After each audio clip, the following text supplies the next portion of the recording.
Good morning, students. We welcoming in our online lecture MVM College of Commerce, Management and IT, Rajkot, Saurashtra University. Lecture number 3, BBA SEM 2 students. Subject Advanced Techniques of Business Mathematics.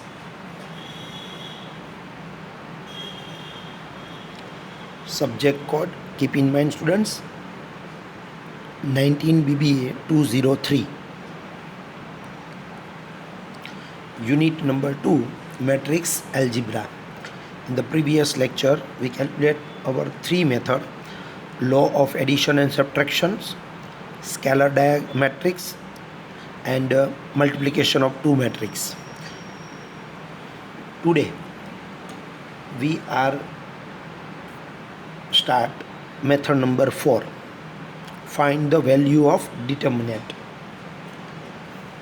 Another type of arrangement of number is called determinant, and all of you know our previous chapter is determinant.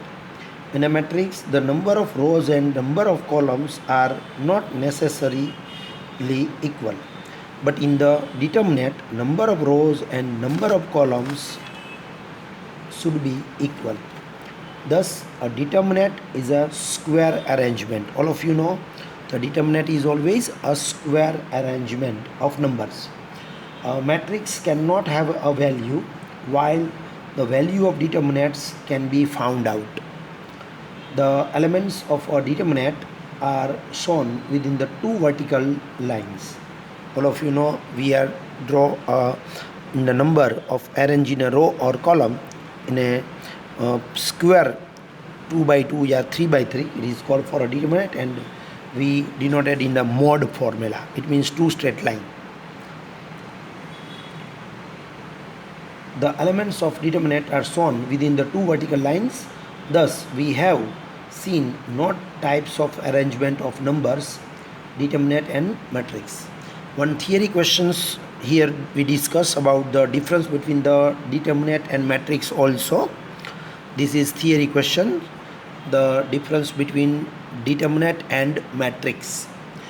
In determinant, the number of rows and columns are equal. 2 row and 2 column, 3 row and 3 column. But in the matrix, the number of rows and columns are not necessarily equally. Sometimes 2 row and 3 column, and 3 row and 4 column also in the matrix. Number 2, second difference, in determinant the elements are shown between 2 vertical lines. Always we show in the 2 line, but in the matrix it's a big bracket, small bracket also, curly bracket also. In the matrix, determinants and so on in the brackets like that. These 3 types of brackets we are using. In the third difference, a determinant has a value. A matrix cannot have a value. It is a merely an arrangement. Matrix only for related to arrangement, not a value. Okay, so here we find the value of determinant. Determinantની આપણે value find કરી શકીએ. I think બધાને આવડે છે, છતાં 1-2 સવાલમાં આપણે લઈએ. For example, a is equal to 2, 3, 4, 4 આ ટાઈપનો ક્વેશ્ચન હોય તો first you multiply this 2 value. 4 2s are 8, then minus 4 3s are 12. So you get it, the answer is minus 4. The value of a is minus 4. I think આપણે આખું determinant chapter study કર્યું છે, એમાં value find કરી શીખ્યા છીએ, એટલે આ ટોપિક બધાને આવડે છે. Suppose 3 2 1 minus 2 0 4 1 3 n minus 2. 3 row અને 3 કોલમ નો ડિટર્મિનેન્ટ હોય, ઇટ મીન્સ 3 by 3. તો આની વેલ્યુ ફાઇન્ડ આઉટ કરવા માટે આપણે યુઝ કરીએ છીએ first row 3 into bracket 0 4 3 n minus 2, then minus 2, -2 4 1 અને -2 then +1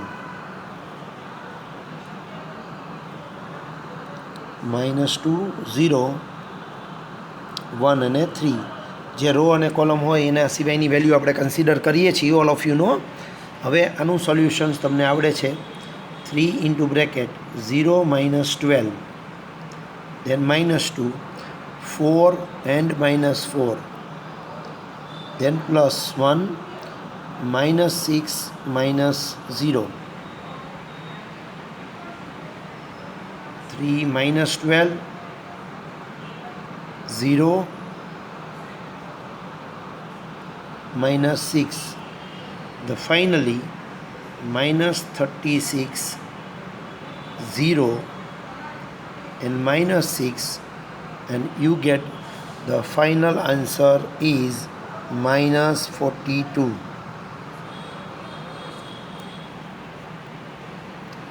This is 3/3 order of determinant, and I think all of you very well known about the value of determinant.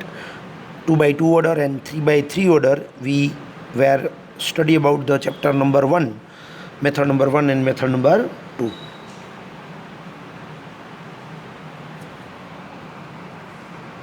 Okay, now the next method is method number 5. Find the transpose of the matrix. I think this concept also we were discussed about in theory. Transpose. In the transpose of the matrix, like that, suppose A is equal to 3 5 4 7, and when the find the transpose means we are only interchange row to column. First row in first column thi jai, second row second column thi jai, and we denoted by A raised to T. A raised to T means A transpose. It is very easy method, and I think we were clear about this concept in the theory question number 1, transpose of the matrix. Suppose B is equal to 3 2 1 4 3 0 3 -2 -4, and we find the B transpose for this way. Here first row 3 2 1 we write in the first column, then second row we write in the second column, and third row we write in the third column. So you get it, the answer is B raised to T. So B transpose.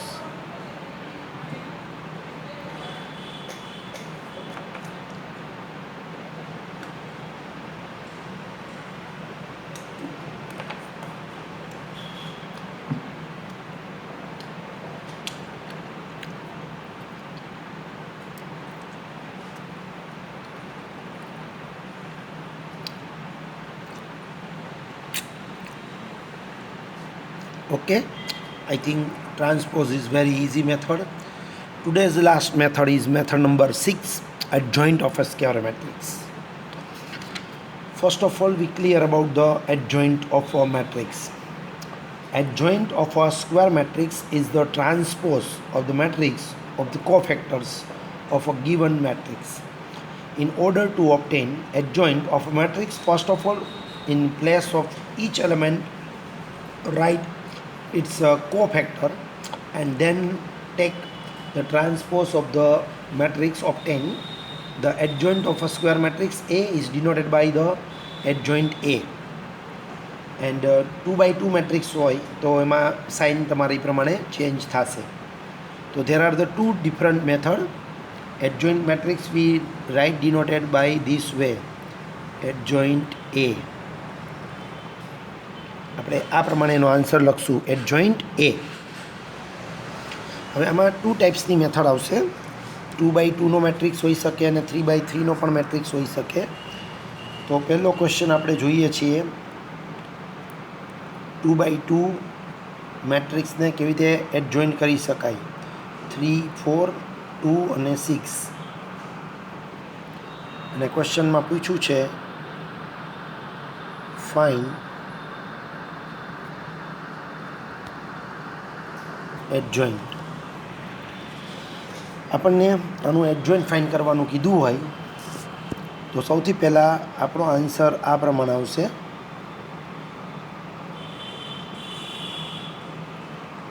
The matrix of the cofactors is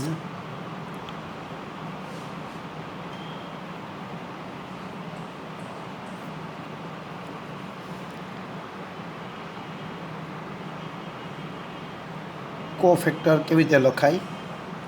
તો કે cofactor આ પ્રમાણે લખાય. આ બેને interchange કરવાના. જ્યાં 3 છે અહીંયા 6 લખાશે, 6 છે અહીંયા 3 લખાશે. It is called for cofactor. અહીંયા આ બેના કોફેક્ટર એ જ પ્રમાણે લખાય પણ વિથ ચેન્જ ધ સાઇન. 2 છે અહીંયા -4 લખાય, -4 છે અહીંયા -2 લખાય.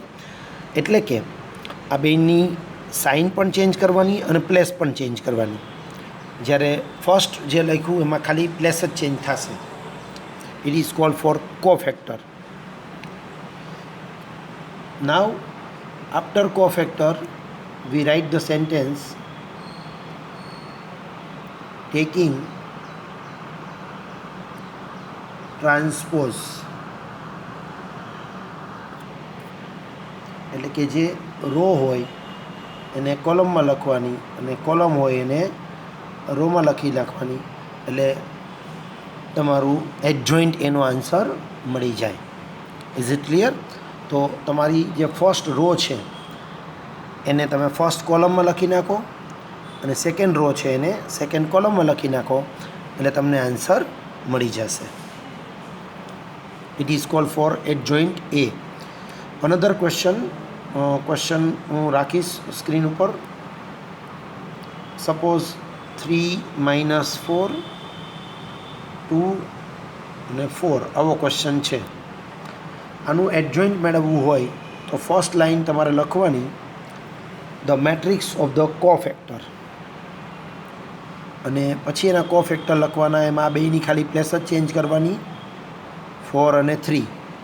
જ્યારે આ બેની પ્લેસ અને સાઇન ચેન્જ થઈ જશે તો જ્યાં 4 છે -4 અહીંયા -2 આવશે અને -4 છે એ +4 થઈ જશે. પછી લખવાનું સેન્ટેન્સ ટેકિંગ ટ્રાન્સપોઝ.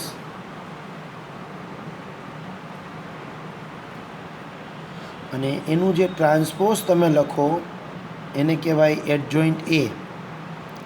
ટ્રાન્સપોઝ એટલે પહેલી રો હોય એને પહેલાં કોલમમાં લખવાની, સેકન્ડ રો હોય એને સેકન્ડ કોલમમાં લખવાની. એટલે આપણને એડજોઇન્ટ એનો આન્સર મળી જાય. જોઈ લ્યો એક વખત. પરફેક્ટ.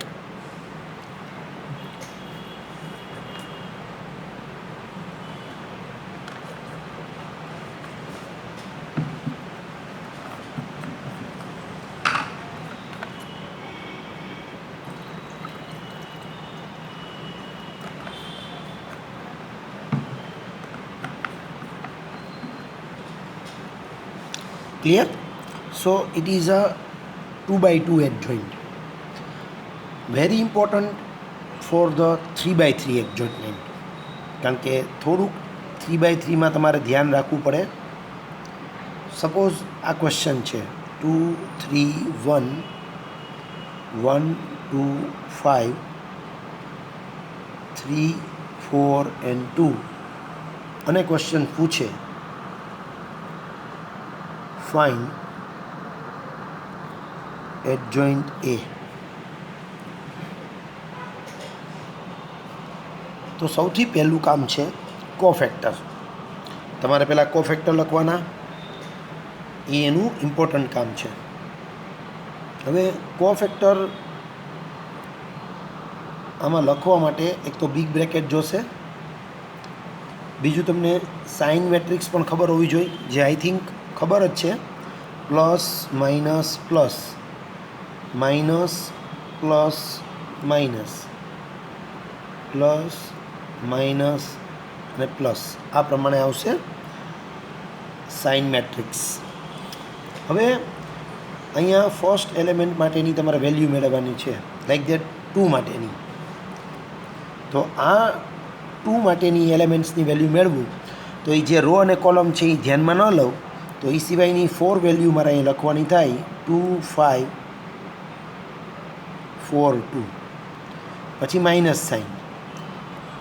હવે 3 માટેની વેલ્યુ મારે લખવાની થાય તો 1 5 3 અને 2. ટૂંકમાં 3 જે રો અને કોલમમાં છે, 3 જે રો અને કોલમમાં છે એ જોવાનું થશે નહીં.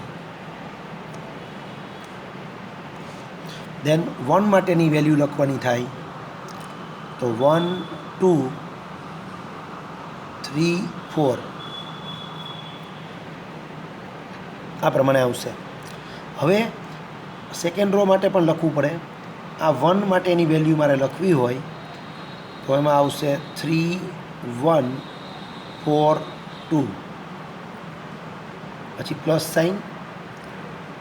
2 માટેની વેલ્યુ લખવાની થાય ત્યારે 2 1 3 અને 2, અને લાસ્ટમાં આ 5 માટેની વેલ્યુ લખવાની થાય ત્યારે 2 3 3 અને 4. જે રો અને કોલમ છે હું ધ્યાનમાં લેતો નથી. હવે નીચેની 3 માટેની વેલ્યુ લખવાની થાય ત્યારે જુઓ તો કઈ વેલ્યુ આવશે 3 1 2 5. Next minus sign. આ 4 માટે લખવાનું થાય ત્યારે આવશે 2 1 1 5. પછી આ 2 માટે લખવાનું થાય ત્યારે આવશે 2 3 1 ને 2.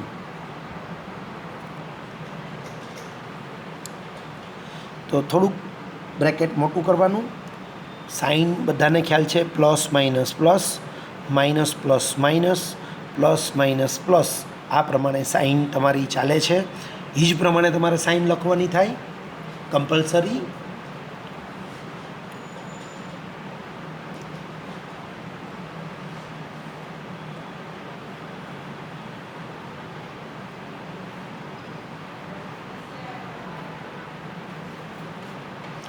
આ લખાઈ જાય પછી આનો આન્સર ફાઇન કરવાનો છે, જે તમને આવડે છે. આનો આન્સર આપણે આમ ફાઇન કરીએ 2 2 ઝા 4 માઇનસ 5 4 ઝા 20. એમ દરેકનો આન્સર 9 એ 9 એલિમેન્ટ્સનો આન્સર આપણે ફાઇન કરવાનો થશે. તો 2 2 ઝા 4 માઇનસ 20, સો 4 માઇનસ 20 આન્સર આવશે માઇનસ 16. તો આ પ્રમાણે બ્રેકેટ બનશે minus 16, then 13, then minus 2 1 1 13 minus 9 and 1, આ પ્રમાણેનું બ્રેકેટ બનશે. અને આ બ્રેકેટ બન્યા પછી ટ્રાન્સપોઝ તો કરવાનું જ છે. Taking transpose,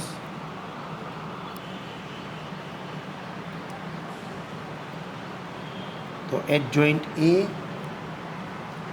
minus 16. એડજોઇન્ટ એટલે ખબર છે ને, ફર્સ્ટ રો હોય ફર્સ્ટ કોલમમાં લખાય. 13 and minus 2, then minus 2 1 1, then 13 minus 9 and 1.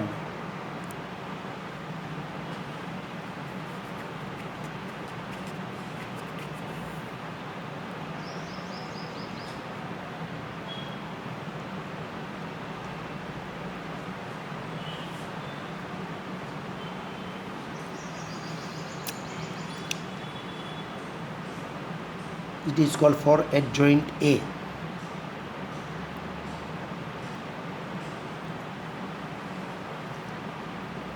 તો આ પ્રમાણે એડજોઇન્ટ એ મળી શકે. સપોઝ પછી આવો ક્વેશ્ચન પૂછ્યો હોય કે એડજોઇન્ટ એ મલ્ટીપ્લાય બાય એ કરો, તો આપણે એડજોઇન્ટ એનો આન્સર અહીં લખવાનો, મલ્ટીપ્લાયમાં એનો આન્સર અહીંયા લખવાનો અને પછી ફર્સ્ટ રો અને ફર્સ્ટ કોલમ મલ્ટીપ્લાય કરવાનું, સેકન્ડ રો અને ફર્સ્ટ કોલમ મલ્ટીપ્લાય કરવાનું, થર્ડ રો અને ફર્સ્ટ કોલમ મલ્ટીપ્લાય કરવાનું, જે તમને પ્રીવિયસ લેક્ચર મેથડ નંબર 3 મલ્ટિપ્લિકેશનમાં શીખવાડ્યું હતું એ મુજબ તમારે મલ્ટીપ્લાય પણ કરવાનું થાય. બરાબર.